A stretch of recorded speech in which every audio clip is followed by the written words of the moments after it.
ఉస్మానియా యూనివర్సిటీలో చేపట్టనున్న అభివృద్ధి పనుల్లో విద్యార్థులు బోధనా సిబ్బంది అభిప్రాయాలకు ప్రాధాన్యం ఇవ్వాలని ముఖ్యమంత్రి రేవంత్ రెడ్డి సూచించారు. ఓయూ అభివృద్ధి పనులపై తన నివాసంలో ముఖ్యమంత్రి రేవంత్ రెడ్డి సమీక్ష నిర్వహించారు. ఉస్మానియా యూనివర్సిటీలో చేపట్టాల్సిన అభివృద్ధి పనులపై తొలుత అధికారులు సీఎంకు వివరించారు. అనంతరం పనులకు సంబంధించిన వివిధ మోడళ్ల పవర్ పాయింట్ ప్రెజెంటేషన్స్ ను సీఎం వీక్షించారు.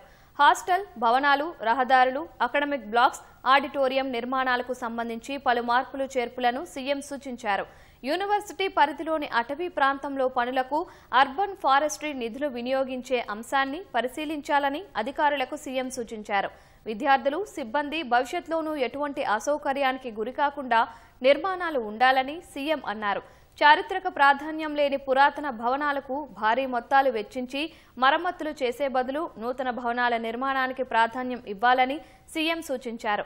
ఉస్మానియా విద్యార్థుల పోరాట ప్రతిమను ప్రతిబింబించే చిహ్నాలు ఏర్పాటు చేయాలని సీఎం సూచించారు. యూనివర్సిటీని ఈ నెల 10న సందర్శించనున్నట్లు సీఎం రేవంత్ రెడ్డి తెలిపారు. యూనివర్సిటీ అభివృద్ధి పనులకు సంబంధించి విద్యార్థులు, బోధనా సిబ్బంది అభిప్రాయాలు స్వీకరించాలని సీఎం అధికారులకు సూచించారు.